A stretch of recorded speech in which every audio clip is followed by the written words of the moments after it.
ሰላም ጤና ይስጥልኝ የቻናላችን ቤተሰቦች ዛሬ ይዤላችሁ የቀረብኩት መረጃ ለነባር ነጋዴዎችም ሆነ አዲስ ንግድ ፍቃድ ለማውጣት ለምታስቡ ዜጎች ወሳኝ ነው። ብዙዎች በሺህ የሚቆጠር ብር ከፍለው አማካሪ ቀጥረው የማይነገራቸውን ምስጢር ዛሬ በነፃ አካፍላቸዋለሁ። ይህን መረጃ በምግባር ካልተገነዘባችሁት ነገ የገቢዎች ቢሮ ደጃፍ ላይ ቆማችሁ ስታለቅሱ ልትገኙ ትችላላችሁ። በቅርቡ በአንድ የገቢዎች ቢሮ የታዘብኩት ነገር ልቤን ነክቶታል። ጥቂት የማይባሉ ግብር ከፋዮች በአጥር ጥግ ቆመው ሲያለቅሱ ተመልክቻለሁ። ምክንያታቸው ምን መሰላችሁ? የመጣብኝ ግብር ከአቅሜ በላይ ነው፣ ቤተሰቤን በምን ላስተዳድር ነው፣ ንግድ ፍቃዴን እንዴት መመለስ እችላለሁ የሚሉ የጭንቀት ድምጾች ናቸው። ይህ ጭንቀት በእናንተ ላይ እንዳይደርስ የሚከተሉትን 8 ወሳኝ ነጥቦች ልብ ብላችሁ ተከታተሉ። የሂሳብ መዝገብ ለምትይዙ ነጋዴዎች፣ አንደኛ የባንክ አካውንት አጠቃቀም። የንግድ የባንክ አካውንታችሁ ንጹህ መሆን አለበት። ከሽያጭ ውጭ ምንም አይነት ዝም ብሎ የሚገባ ገንዘብ መኖር የለበትም። ጓደኛችሁ ወይም ዘመዳችሁ ለጊዜው ማስቀመጫ ብሎ 100,000 ብር ቢልክላችሁ ገቢዎች እንደ ሽያጭ ነው የሚቆጥረው። የባንክ አካውንታችሁ ላይ በፍጹም ከሽያጭ ውጭ ምንም ገንዘብ እንዳይገባ መጠንቀቅ አለባችሁ። ተሳስቶ እንኳን ሰው ብር ቢልክላችሁ ከባድ ነው፣ የብሩን ምንጭ ትጠየቃላችሁ። ለምሳሌ በባንክ አካውንታችሁ 100,000 ብር ቢገባ ገቢዎች 100,000 ሲባዛ በ35% 35,000 ብር ግብር እንድትከፍሉ ትገደዳላችሁ። ስለዚህ የግልና የንግድ ገንዘብን በፍጹም አትቀላቅሉ። ሁለተኛ ሽያጫችሁ በትንሹ 21% ትርፍ ሊኖረው ይገባል። በመንግስት ግምት ማንኛውም ሽያጭ ቢያንስ 21% ትርፍ ሊኖረው ይገባል።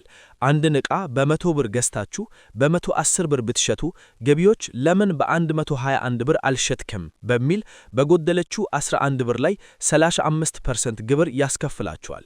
ይህ ማለት ትርፍ ባላገኛችሁበት ገንዘብ ላይ ግብር ትከፍላላችሁ ማለት ነው። ለምሳሌ አንድን ዕቃ በ100 ብር ገዝታችሁ ከሆነ በትንሹ በ121 ብር መሸጥ ይኖርባችኋል። ይህ ሳይሆን ቀርቶ በ100 ብር ገዝታችሁ በ110 ብር ብትሸጡ ገቢዎች 121 ሲቀነስ 110 ሲባዛ በ35% 3.5 እያንዳንዱ ሽያጭ ላይ ግብር ይጠይቃል። 3 ብድር በውልና ማስረጃ ብቻ።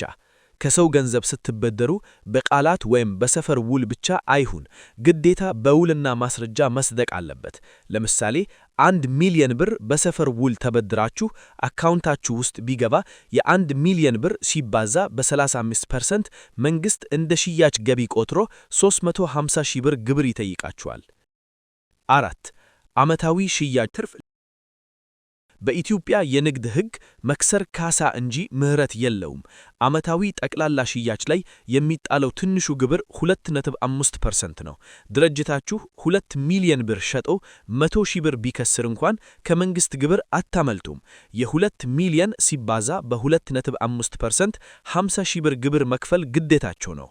ስለዚህ ዓመታዊ ጠቅላላ ሽያጭ ላይ የሚጣለው ትንሹ ግብር 2.5% መሆኑን አውቃችሁ ራሳችሁን ማዘጋጀት ይኖርባችኋል።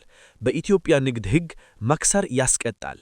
5 የአስተዳደር ወጪዎች ተቀባይነት። ለንግዱ ያወጣችሁት ወጪ ሁሉ በገቢዎች ዘንድ ተቀባይነት ላያገኝ ይችላል።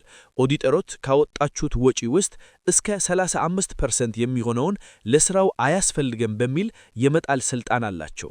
ለምሳሌ 100,000 ብር ወጪ አውጥታችሁ ደረሰኝ ቢኖራችሁም 35,000 ብሩ ተቀባይነት ሳያገኝ 35,000 ሲባዛ በ35% 12,500 ብር ተጨማሪ ግብር መጠየቅ ይችላል። 6 ብድር ሲመለስ በባንክ ብቻ።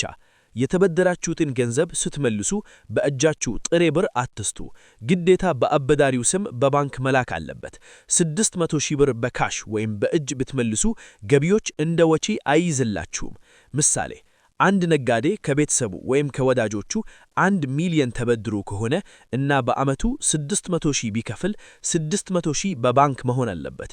ካልሆነ ግን በተለያየ ጊዜ በካሽ ቢከፍል ይህ ተቀባይነት ሳይኖረው ከርቶ በ600,000 ሲባዛ በ35% 210,000 ብር ግብር እንዲከፍል ይደረጋል። 7 የግል ገንዘብ አወጣጥ። አንድ ነጋዴ ከራሱ ሂሳብ ገንዘብ በዓመቱ ማውጣት የሚችለው የትርፍ መጠን ብቻ ነው። ከንግድ አካውንታችሁ ላይ ገንዘብ የምታወጡት ካገኛችሁት የተጣራ ትርፍ ላይ መሆን አለበት። ለምሳሌ 400 ሺህ ብር አትርፋችሁ ነገር ግን ለአስቸኳይ ጉዳይ 500 ሺህ ብር ብታወጡ ያቺ ከትርፉ በላይ ያወጣችኋት 100 ሺህ ብር እንደ ተጨማሪ ገቢ ተቆጥራ 35 ሺህ ብር ግብር ያስከፍላችኋል። ማለትም 500 ሺህ ሲቀነስ 400 ሺህ እኩል ይሆናል 100 ሺህ ሲባዛ በ35% 35 ሺህ ግብር ይከፍላል። 8. የዕቃ ክምችት ቁጥጥር አውትስታንዲንግ ኢንቬንተሪ እኩል ይሆናል ቢጊኒንግ ፕላስ ቶታል ፐርቼስ ማይነስ ቶታል ሴልስ ካልሆነ የእያንዳንዱን ኢንቬንተሪ ዝርዝር ማቅረብ ግዴታችሁ ነው። ውድ ነጋዴዎች፣ ንግድ ማለት መሸጥና መግዛት ብቻ አይደለም፣ የሂሳብ አያያዝ ጥበብም ጭምር ነው። እነዚህን ነጥቦች ካልተገነዘባችሁ ድካማችሁ ለግብር ሊገበር ይችላል። ዛሬ ያካፈልኳችሁ መረጃ ቀላል አይደለም። ብዙዎች ከተሳሳተ ውሳኔ ወይም ከትንሽ የሂሳብ ስህተት የተነሳ ንግዳቸውን ሲዘጉ አይተናል። እናንተ ግን ከነዚህ በፊት ዕውቀት እንዲኖራችሁ ነው ይህን ሁሉ በጥልቅ ያብራራንላችሁ። አስታውሱ፣ ንግድ ማለት ገንዘብ መቀበልና መክፈል ብቻ አይደለም። ሕግን ማወቅ፣ ሂሳብን በትክክል መመዝገብ፣ የባንክ እንቅስቃሴን መቆጣጠር፣ ትርፍን በጥንቃቄ ማስላት እና ራሳችሁን ካልተጠበቀ ኪሳራ መጠበቅ ነው። ዛሬ የተነገሩት 8 ነጥቦች ቀላል መመሪያዎች አይደሉም። ንግዳችሁን ከዜሮ ወደ እድገት የሚያመሩ መሠረታዊ መንገዶች ናቸው። አንድ ትንሽ ስህተት 35% ግብር ሊያስከፍላችሁ ይችላል። አንድ ያልተመዘገበ ብድር በሚሊዮን ሊጎዳችሁ ይችላል። አንድ ያልተቆጣጠረ ኢንቬንተሪ ውስብስብ ችግር ሊፈጥር ይችላል። ነገር ግን ትክክለኛ እውቀት ካለ ንግድ ትርፋማ ብቻ ሳይሆን የሚያስተማምን ይሆናል። ጭንቀት በእናንተ ቤት እንዳይገባ የገቢዎች ቢሮ ደጃፍ ላይ እንዳትቆሙ ዛሬ የተማራችሁትን በተግባር አውሉት። ይህን ቪዲዮ አንድ ጊዜ ብቻ አትመልከቱት፣ እንደገና ተመልከቱት። ነጥቦቹን ጻፉ፣ ከሂሳብ ባለሙያችሁ ጋር ተወያዩ፣ በንግዳችሁ ላይ ተግባራዊ አድርጉት። የንግድ ስኬት የሚጀምረው ከእውቀት ነው። ዛሬ ያቀረብናቸው 8 ወሳኝ ነጥቦች ንግዳችሁን ከክስና ከኪሳራ የሚታደጉ ናቸው። የግብር፣ የኦዲትና የባንክ አሰራርን በሚገባ መረዳት ትርፋማነትን ያረጋግጣል። ራሳችሁን ከ35% ግብርና ካልተጠበቀ ቅጣት ለመጠበቅ ዛሬውኑ በተግባር መስራት ጀምሩ። መረጃው ለሌሎች እንዲደርስ ሼር ማድረጋችሁን አትርሱ። ቻናላችንን ሰብስክራይብ በማድረግ በየጊዜው የምንለቃቸውን መረጃዎች ይከታተሉ።